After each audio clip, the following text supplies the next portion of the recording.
अस्सलाम वालेकुम, क्या हाल है आप सबकी। उम्मीद करती हूँ आप सब लोग ठीक ठाक होंगे। मैं हूँ इस वक्त रोशनियों के शहर में और बड़ी बड़ी बड़ी बड़ी नहीं कहना, अब मैंने कहना ऊंची ऊंची बड़ी बड़ी कहती हूँ तो आप लोगों को हंसी आती है। मैं ऊंची ऊंची बिल्डिंग्स के शहर में हूँ।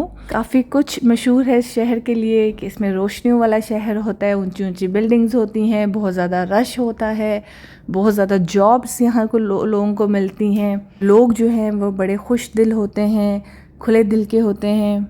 और ये भी मशहूर है कि वहाँ पे आप मोबाइल और पर्स वगैरह लेके जाओ तो वो चोरी हो जाते हैं। खैर बहुत कुछ मशहूर है, हर बंदा अपने मुंह से ढेर बातें कर सकता है। तो आज हम लोग जा रहे हैं एक बीच पे, और बीच पे जाने के लिए हम लोगों ने शिप बुक कराई है। तो ये वो जगह है जहाँ से हम लोग बैठेंगे शिप पे। और हम जा कहाँ रहे हैं, हम जा रहे हैं मनोड़ा बीच पे। अच्छा, वैसे आपको मज़े की बात बताती हूँ, हम लोगों ने सिर्फ ये जेटी बुक कराई थी कि हम लोग ना पूरा समंदर का चक्कर लगा के घूम के तो हम लोग वापस आ जाएंगे। लेकिन हमें पता चला कि ये जो है मनोड़ा बीच जाती है और वहाँ से मुड़ के आती है। तो उन्होंने कहा कि अगर मनोड़ा में रुकना चाहते हैं तो आप ज़रूर रुक सकते हैं, वो बीच भी आप लोग देख लें। तो हमने वहीं पे डिसाइड किया कि चलो हम लोग मनोड़ा बीच से होके आ जाते हैं आज। वैसे कल हमने जाना है दूसरे वाले बीच पे जो हमने बुक कराया हुआ है।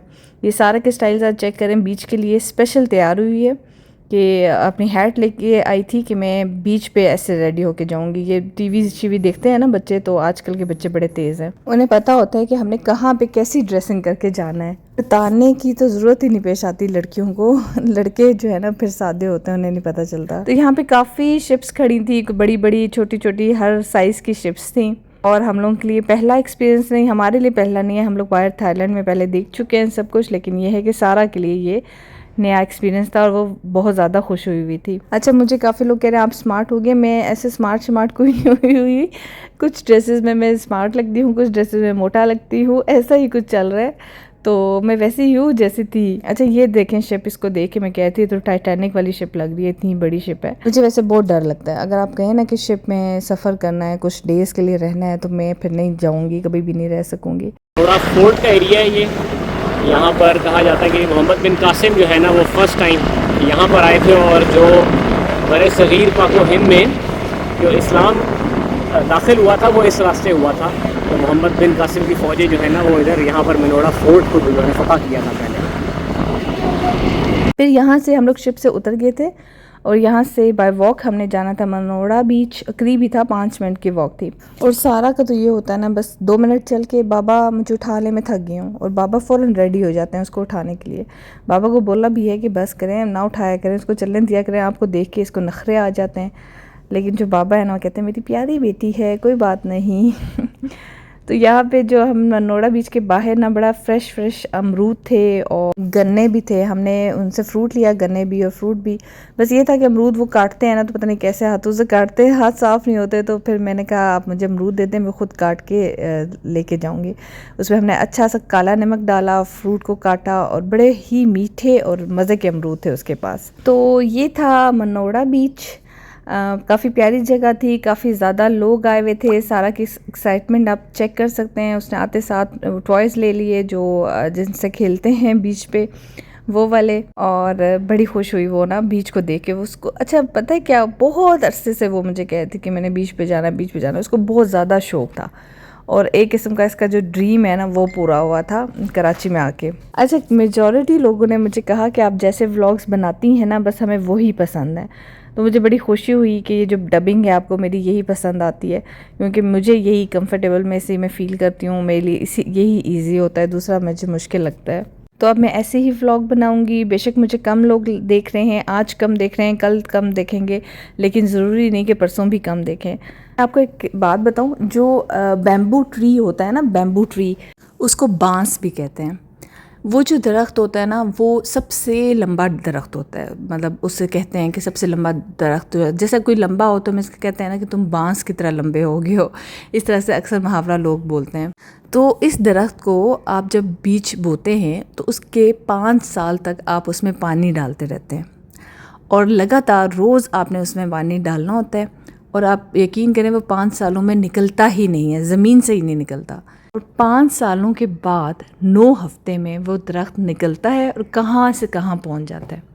मतलब सिर्फ 9 हफ्ते लगते हैं उसको ज़मीन से लेकर आसमान तक पहुंचने में, लेकिन वो 5 साल जो है, जो मेहनत होती है उसको, उसके बीज को पानी देने में, जो बंदा रोज़ का रोज़ उसे पानी दे रहा होता है, तो वो कहीं पे काउंट नहीं जाते। लोग कहते हैं ये तो बहुत जल्दी निकलने वाला दरख्त है, ये 9 महीने में कहाँ से कहाँ पहुँच जाता है, लेकिन ये नहीं पता कि उस पर जितनी मेहनत की गई है पिछले 5 साल वो कहाँ पे गए। तो इंशाल्लाह मेरा भी यही है कि यूट्यूब पे मैं मेहनत कर रही हूँ, इंशाल्लाह एक दिन मेरा भी आएगा। तो मुझे इस मेहनत के रास्ते में आप लोगों की दुआएं चाहिए, आपकी मोटिवेशन चाहिए, इसीलिए मैं आप लोगों को बार बार कहती हूँ कि कमेंट किया करें, ताकि मैं कहीं डीमोटिवेट ना हो जाऊँ, डिट्रैक्ट ना हो जाऊँ। तो अभी तक आप लोगों ने मेरी वीडियो को लाइक नहीं किया तो लाइक पहले कर लें, फिर बाकी बातें करते हैं। और यहाँ पे देखें इब्राहिम जो है वो गिर पड़ रहा है, उसे कुछ समझ नहीं आ रही थी कि मैं क्या करूँ क्या ना करूँ, खुशी से पागल हुआ था। और हम सब इसी तरह, और मेरा तो दिल कर रहा था बस इस पानी से उठूँ ना, लेकिन जो इस पानी से मेरी स्किन की हालत हुई है, मैं कहती हूँ मतलब मेरी स्किन जो है बिल्कुल टैन हो चुकी है। जो मेरे कराची के पानी से मेरे बालों की हालत हुई है, प्लीज़ कोई रिकमेंडेशन कीजिएगा, बताइएगा कि आप लोगों के भी इसी तरह बाल और स्किन जो है वो ख़राब हो जाती है जब आप समंदर में जाते हैं उसके पानी से। क्योंकि मैं तो बड़ी परेशान हो गई हूँ कि मेरे बालों का क्या हाल बन गया, मेरी स्किन का क्या हाल बन गया, कुछ समझ नहीं आ रही है। अच्छा, ये जो लहरें हैं ना वो इतनी तेज़ होती हैं, दूर से इतनी तेज़ आ रही होती हैं, बस लग रहा होता है मैं भाग के ले जाएंगी, लेकिन करीब आके ना थोड़ी सुकून में आ जाती हैं। यहाँ पे ना मैं अपना नाम लिख रही थी। अब क्या हो रहा था कि जैसे जैसे मैं अपना नाम लिखती जा रही थी ना, पानी आता था और मेरे नाम को पानी की तरह भाग के ले जाता था और मेरा नाम जो गायब हो जाता था। अब हम औरतें क्या होती हैं हम औरतों का मसला क्या है, ज़रा सा कोई मसला हो, यानी कि हमें कोई बीमारी, कोई सर में दर्द हो जाए, कोई बुखार हो जाए, जैसे अभी ये मेरा नाम बार बार मिट रहा था, तो मैं क्या बार बार कहती, बिलाल मेरा नाम इस तरह मिट रहा है, इसका मतलब है मेरी ज़िंदगी कम है, देखे मैं नाम लिख रही हूँ और वो नाम मेरा पानी में जा रहा है।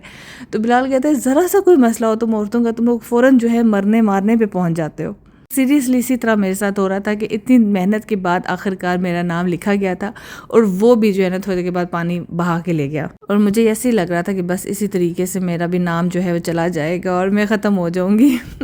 तो मैं बताऊँ, मेजॉरिटी औरतें, मतलब अगर 100 औरत है ना तो उसमें से 99 औरत ज़रूर ये सोचती होगी जब इससे बीमारी होगी ना कोई भी, तो बस मैं मर जाऊंगी तो मेरे बच्चों का क्या बनेगा। पहली सोच हमारी ये होती है बच्चों का क्या बनेगा, दूसरी सोच हमारी होती है कि हमारे हस्बैंड दूसरी शादी कर लें। ये ज़रूर हमारी सोच जो है ना आखिर में जाके यहाँ पे ख़त्म हो जाती है। आप में से आधी ख़वातीन कहेंगी नहीं नहीं हम तो ऐसे नहीं सोचते, लेकिन हर खातून ऐसे सोचती है ज़िंदगी में, कभी ना कभी किसी मोड़ पे उसने ऐसे ज़रूर सोचा होता है। अब यहाँ पे जब मैंने बिलाल को बहुत ज़्यादा इमोशनली ब्लैकमेल किया कि मैं मरने वाली हूँ, मेरा नाम मिट गया है, मैं मरने वाली हूँ, उसने कहा अच्छा ठीक है मैं तुम्हें नाम लिख के दिखाता हूँ। लेकिन वो भी जैसे लिख रहा था ना तो पानी से नाम मेरा मिट ही जा रहा था, और मैं उसे कहती देखा बस अब तो कंफर्म हो गया, बस अब तो मैं मरने वाली हूँ। पता नहीं मैं पिंडी भी पहुंच सकूंगी वापस या नहीं पहुंच सकूंगी। लेकिन खैर उसने लिखा और वो भी थोड़ी देर के लिए रहा, 1-2 मिनट, और उसके बाद वो भी बेचारा चला गया नाम। खैर वो तो जो भी लिख रहा था वो जा ही रहा था, जाहिर है उसने पानी से बहा के सब कुछ लेके जाना था, मेरा नाम भी लेके जाना था, लेकिन वैसे जो है ना मैं शुगर लगा रही थी, मजाक में बात कर रही थी। फिर वहाँ मिट्टी में बैठ के ना, उस सैंड में बैठ के ना, जितने भी गंदे तरह के काम हम कर सकते थे ना हमने किए। हमने कहा वैसे भी मिट्टी हमारे अंदर तक घुस चुकी है, पूरे रेतों रेत हो चुके हैं, नमकीन रेत हमारे अंदर जा चुके हैं, हमारी आंखों में इतनी सख्त, आंखों में ये समंदर का पानी लगता है ना, यकीन करें 2 मिनट आपकी आंख बंद हो जाती है, इतना नमकीन और इतना ऐसे फील होता है जैसे जल गई आंखें, इस तरह फील होता है। तो खैर हम लोगों ने सब ने जो है ना सही मचोला मचिली की, वहाँ पे सही मिट्टी से गंद शन मला अपने ऊपर। हमने कहा वैसे भी अब जाके नहाना ही है, तो जितना हम इंजॉय कर सकते हैं इस टाइम को, जितना अच्छी तरीके से हम लोग गुजार सकते हैं गुजारे। हम तीनों ने मिलके, बिलाल ने भी, हम सब ने, चारों ने मिलके खूब इंजॉय किया वहाँ पे। हमने अपना फ़ोटो शूट भी किया, सब कुछ किया, पानी में जाके भी पिक्चर्स बनवा रही थी मैं। लेकिन पता क्या हुआ, फिर बड़ा मिसहैप हो गया। फिर एक जवान लड़का, अच्छा पानी का ये होता है कि आपको पता है स्विमर्स ही ज़्यादातर ना डूबते हैं पानी में, और वो स्विमिंग भी उसको आती थी, और वो पानी में आगे चला गया। जब आप आगे जाते हो ना तो लहरें आपको आगे की तरफ भाग के ले जाती हैं, और उसको भी नहीं पता चला, और वो पानी में डूब गया और काफ़ी आगे निकल गया। तो वो शुक्र है कि उधर वहाँ पे उनकी टीम थी, रेस्क्यू टीम, वो भाग के फ़ौरन से पहुँचे वहाँ पे और उसको लेके आए वहाँ पे किनारे पे। मैं किनारे पे गई भी थी, काफ़ी लोग जमा हो गए थे और अल्लाह का शुक्र है वो बच गया था, लेकिन मैंने वहाँ पे जाके वीडियो नहीं बनाई। मैंने ऐसे मौके पे बनानी भी नहीं चाहिए वैसे भी वीडियो, लेकिन शुक्र अल्लाह का कि वो बच गया। और वहाँ पे लोग मकामी कहते हैं कि ये तो रोज़ का है, यहाँ पे रोज़ इस तरह से कभी कोई डूबता है, कोई बच जाता है, कोई नहीं बचता। अच्छा, वहाँ पर जो मनोरा बीच में ये छली दे रहा था ना, इसके पास बड़ी मीठी छली थी, लेकिन वो क्या कर रहा था कि उसमें नमक मिर्च जो है ना लीमू वाली वो लगा के दे रहा था। तो मैं हैरान हो रही थी, मैंने कहा अच्छा इस वाली पे भी लगाते हैं, दूसरी रेत वाली छली होती है उस पर तो नमक मिर्च लगाते हैं, ये इस पे मैंने कभी नहीं देखा था लगे हुए, लेकिन मज़े की थी। वहाँ पे हमने जो जो चीज़ें मंगवाई वो गोलगप्पे थे, फ़िश थी और बिरयानी थी, चिप्स भी थे। तो गोलगप्पे तो बहुत ही बुरे थे बिल्कुल भी मज़े के नहीं थे, लेकिन उनकी फ़्राइज़ भी मज़े के थे, उनकी फ़िश भी मज़े की थी और उनकी बिरयानी, मैंने आपको बताया ना कराची की बिरयानी तो कहाँ से भी मंगवा लें आप, तो मुझे इस बात पे पूरा यकीन हो गया कि वो मज़े की होगी। और किसी ने मुझे कहा कि आपकी आदत ये बहुत अच्छी है कि आप कम खाना मंगवाते हैं, बिल्कुल ऐसा ही है, इसमें कोई शर्मिंदगी वाली बात नहीं है, कोई इसमें कंजूसी वाली बात नहीं है, इसमें अक्लमंदी वाली बात है कि आप पहले एक चीज़ मंगवाएं, टेस्ट करें। जैसे वो जो मुझे चाट बहुत मज़े का लगा था A1 मॉल में, वो भी फिर मैंने एक ही मंगवाया था, पहले हमने टेस्ट किया था, हमें अच्छा लगा तो फिर हमने दूसरा मंगवाया। और हमेशा हम उतना ही मंगवाते हैं जितना हम लोगों को ज़रूरत होती है, जितना हम खा सकते हैं, क्योंकि एक्स्ट्रा मंगा के ज़ाया करने वाली बात है। और मेरा दिल नहीं मानता कि मैं बहुत ज़्यादा डिशेज़ मंगा लूँ, बहुत ज़्यादा क्वांटिटी में मंगवा लूँ। क्वांटिटी भी आपने देखी होगी कि मेरी थोड़ी ही होती है, हम लोग कम ना काफ़ी ठंड सी होना स्टार्ट हो गई थी वहाँ पे, मतलब एकदम पानी से निकले हुए थे और हवा चल रही थी तो हमें ठंड लगना शुरू की थी। और वहाँ पे गरम गरम पॉपकॉर्न मिल रहे थे, इतना मज़ा आया वो गरम गरम पॉपकॉर्न खा के ना, क्योंकि उस वक्त दिल चाह रहा था कि गरम गरम चीज़ खाई जाए। बस हमने निकलना था, वरना हमने चाय पीनी थी, क्योंकि हमारी शिप का टाइम था, हम लेट हो रहे थे। बस वहाँ से पॉपकॉर्न लेके हम चले गए, क्योंकि हमने अभी शिप पे बैठना था। और फिर घर जाके मतलब वो गेस्ट रूम में जाके हमने चाय शाय पी और हम लोग फ़ौरन नहा धो के सो गए और कोई काम नहीं किया, इतने थके हुए थे। गेस्ट रूम में जाके मुझे बिल्कुल याद नहीं रही कि मैंने व्लॉग भी बनाना है या व्लॉग एडिट भी करना है, इस वजह से मेरे व्लॉग आने भी लेट हुए और मैंने बनाया भी नहीं इसके बाद मैं जाके सो गई थी। तो इसीलिए फिर मैं आज का व्लॉग यहीं पे एंड करती हूँ। कल मैं आप लोगों को लेके जाऊँगी एक ज़बरदस्त किस्म के बीच में, मेरी ज़िंदगी का सबसे बेस्ट एक्सपीरियंस रहा उस बीच पे। मतलब पता चला मुझे कि पाकिस्तान इतना खूबसूरत है, इतना, हम लोगों के पास 2 पैसे आए तो बस फ़ौरन बाहर की तरफ दौड़ते हैं हम लोग। मैं व्लॉग एंड करती हूँ, इंशाल्लाह कल आपसे मिलूँगी। सब्सक्राइब लाजमी कीजिएगा और लाइक और कमेंट भी कीजिएगा। अल्लाह हाफिज़।